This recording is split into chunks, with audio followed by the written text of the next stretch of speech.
Hi guys, welcome back to the channel. Just thought I'd do another little update. It's mainly going to be on my frag tank, really, but I thought I'd do a little update on this one and show you what I've been doing through the week and what things I have done to the tank. First is this little LPS island here, just here. Decided to put them all together. This orange hammer with this frog spawn and this hammer. As you remember, this hammer was just over here in this spot. Decided to put them together and I think they look really good there. Really different colour and contrast of different colours. Really nice. If you remember on my last video as well, I had the frag rack which was here. You had the corals that I purchased during the week. And I decided to stick them on this rock. I had this rock, it was just over in this corner here, and I thought, you know what, let's utilise it. We stuck them on here, and I think they look pretty good. Pretty good there. Took to the water, polyp extension on them is fantastic. So really happy with the way they're looking. Another thing that I'm going to be doing, maybe this weekend guys, is I'm going to be fragging this candy cane. We all know, you know, candy canes, they do grow fairly quick, and these are all new. These are all heads underneath here, and if we don't frag it, then they'll die because they're not getting any light. They'll shrivel up and they will die eventually. So what we definitely need to do is we need to sort that out and frag it. And just as we look here, here's Lily, the yellow tang. My kid's named this, and she's an absolute beauty. I've had her for over 2 years now, but she's an absolute beauty. I love her. Definitely my favourite fish in the tank, other than my one-eyed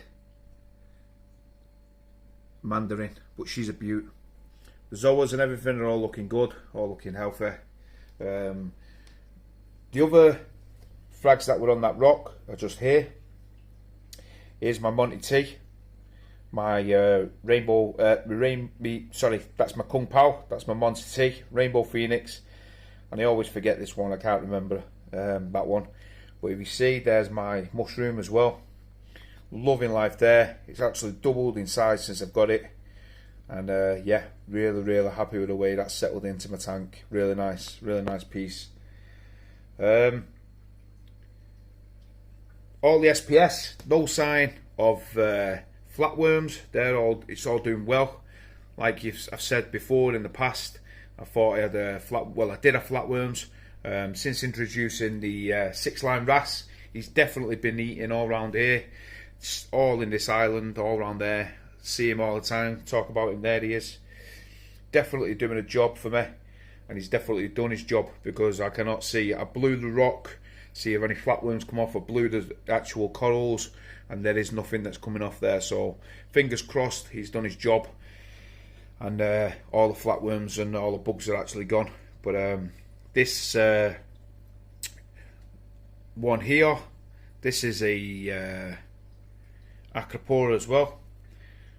This is a red planet, and as you can see, it's starting to get his green base at the bottom here. And red planets are green and pinks and reds, and it looks a stunning piece. From the top down, you definitely see more red greens. I'll see if I can take a photo, and I'll post that on here as well. But this one here, this is another beauty. Don't really know what this one's name is, but again, lovely colour. The camera doesn't really do it justice, but all the others are all looking really good. All the other corals are looking really healthy and well, so that's a good sign. But the main talking point in this tank, guys, is my Euphyllia island. As you can see, loving life. Polyp extension is fantastic on him, but we do have one missing. That one is the dragon soul, which was here. Now guys, don't fret, don't worry, it's not died. Basically, in my tank, as you all know, I run high alk in this tank. I run around 10.5, between 10 and 10.5, 10.6 DKH. I've been running that for a while now, guys, and my tank is actually stabilised to it. It's used to it, as you can see, with the corals. But basically the torch that I got from the LFS, that was running at 8 DKH to 8.5, he said. I did drip acclimate it. I did float it in the bag. I also dipped it, which obviously I will show you again. But I've basically dipped it twice because it was receding, and I actually thought I was going to lose it, guys. If I'm perfectly honest, he actually looked like the Australian gold that I did have, and I thought it was on its way out for sure. But thankfully, after dipping it again, and basically what I've done is I've added it into my nano tank, and I will show you this after this part of this video. But stay tuned, and I'll show you what I did, the second dipping, and also the outcome of where it is now, and you'll see the difference. So I'll see you in a bit. The next day. Alright guys, doing another video. Well, there might be an ad on this. This is the torch that I bought, the Dragon Soul. It's not doing too good. Don't really know why. Power-ups have been retracted for the past couple of days.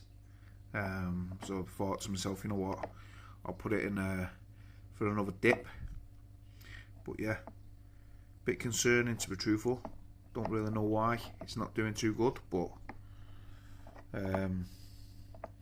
hopefully this dip will do it a world of good, and it'll recover, so fingers crossed. Alright guys, and we're back here. As you can see, this is the little nano. There's little Ronnie and Redsea doing the thing. They've just been fed. As we all know, fish are just greedy so-and-sos. They'll just eat all the time. But like I said, I dipped the coral again. Here's the anemone that I put in last week, or a few days back, and as you can see, he's not moved anywhere. He's just stayed there.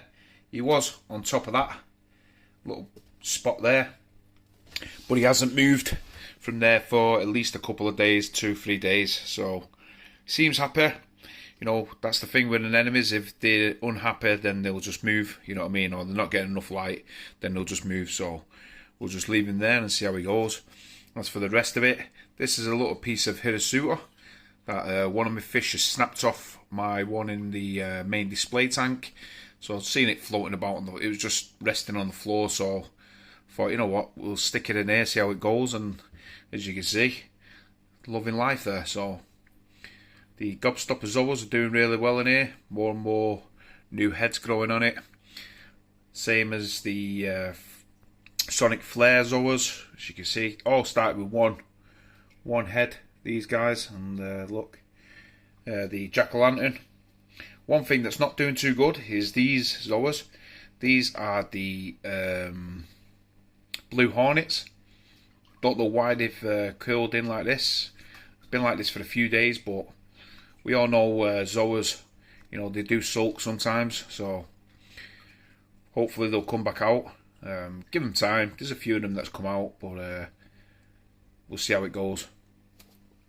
The Duncans, they're loving life over there, same as the barley green slimer. There's about 5 heads on that Duncan, and there's a 3 head on here. But yeah, going back onto the torch coral, the Dragon Soul. Here it is, guys. As you can see, it's loving life in this tank. Really, really loving life in here.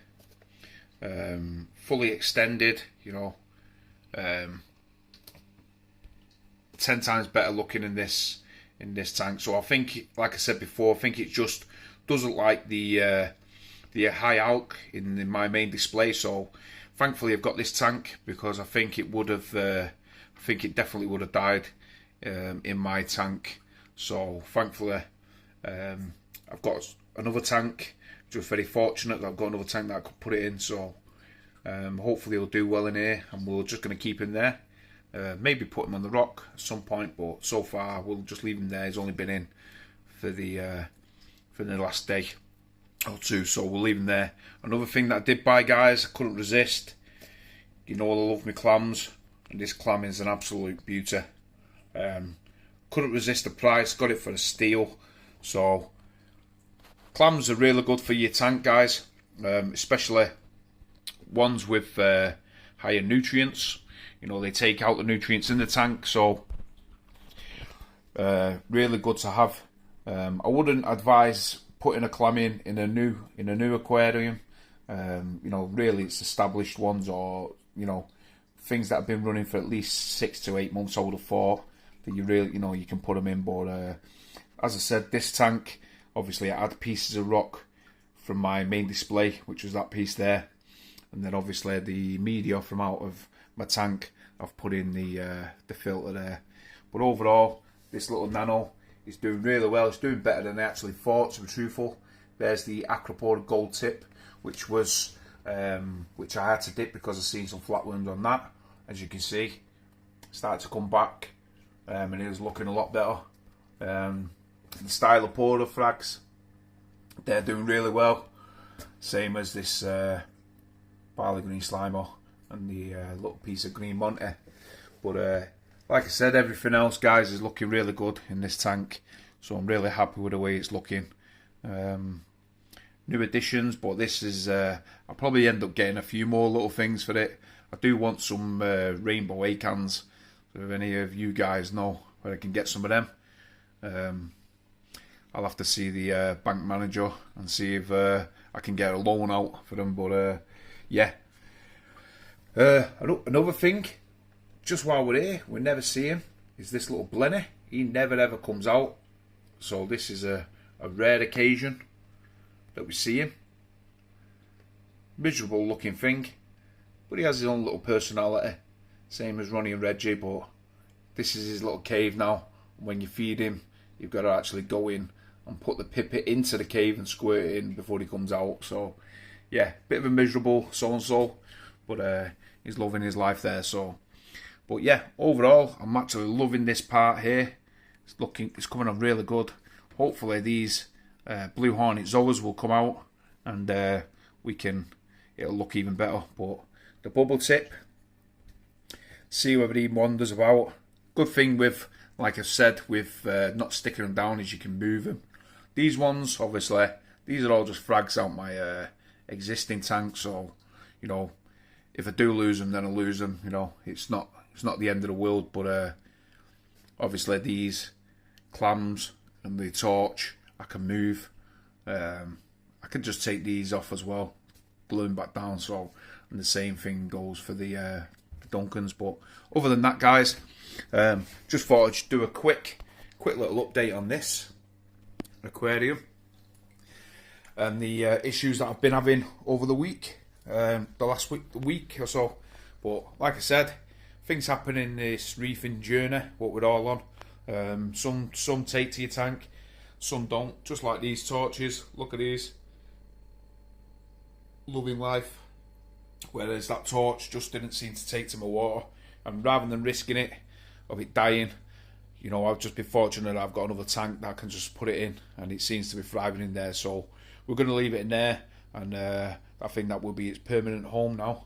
But other than that, guys, thanks for watching this episode, and don't forget, on Friday we're doing a live stream on the Bearded Reef's channel on YouTube, live at 8 PM.